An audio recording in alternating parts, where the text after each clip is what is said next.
before we dive into the national team, that is Banyana Banyana, 5 games so far, what do you make of the World Cup? It's an exciting time, honestly. I mean, records have been broken left, right, and center. We've seen Australia breaking its own record after having played a match against France to a crowd of about 50,000 odd people. And in their opening match, they surpassed that and went as far as 70,000 people. So that just goes to show that, you know, this time around, the World Cup is just looking to break as many records as possible.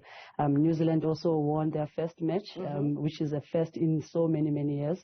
And we've seen Christine Sinclair for the first time missing a clear penalty against Nigeria. Previously, she had scored, and I remember Chiamaka Nandrozie had said that this is actually a revenge effort from herself in saving that penalty. So it's an amazing feat. Every game that we've seen so far, it's always been filled with drama, but drama that is amazing to us as football lovers, because we are seeing wins where we never expected them, and some losses are even hard to swallow. All right, there has been a lot of firsts, but Banyana Banyana facing third ranked in the world, Sweden, on Sunday, and that's their opening match.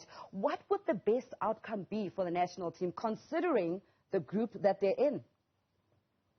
I think Coach Desiree has been alluding to it so many times and so often, that they have to be able to stand and be positive from the first whistle up until the last, because we know that we're coming up at third rank team in the world, and Sweden is not a pushover, and Sweden is also expecting a win from this game.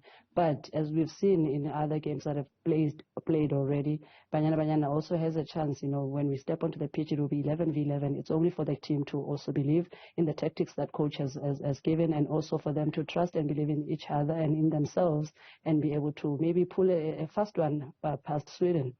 All right, let's talk about the preparations and the build-up for Banyana Banyana ahead of the World Cup.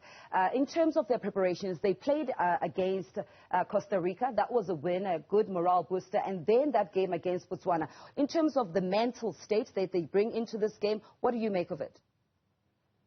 I think the girls are very much positive. I mean, there's some of the videos that we've received from the camp, you know, from themselves, as well as all the little information that we are getting, is that everybody is settled, everybody's hyped up, everybody's actually excited to actually play tomorrow. And I think playing against Costa Rica last week also made it very much, you know, a step closer to the dream, because it came with a positive result of that win over Costa Rica.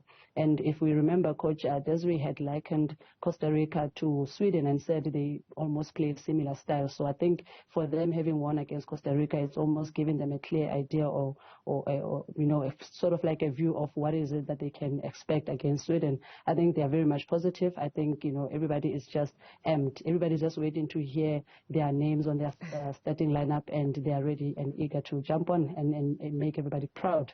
Coach Dunga, you sound very positive, but let's also bring it back to the other participants from the African continent. We've got Morocco, we've got Zambia making their debuts at a FIFA World Cup, and a lot can be taken from Tokyo 2020. We saw some glimpses of perfection really coming through from Zambia. They are in action tomorrow.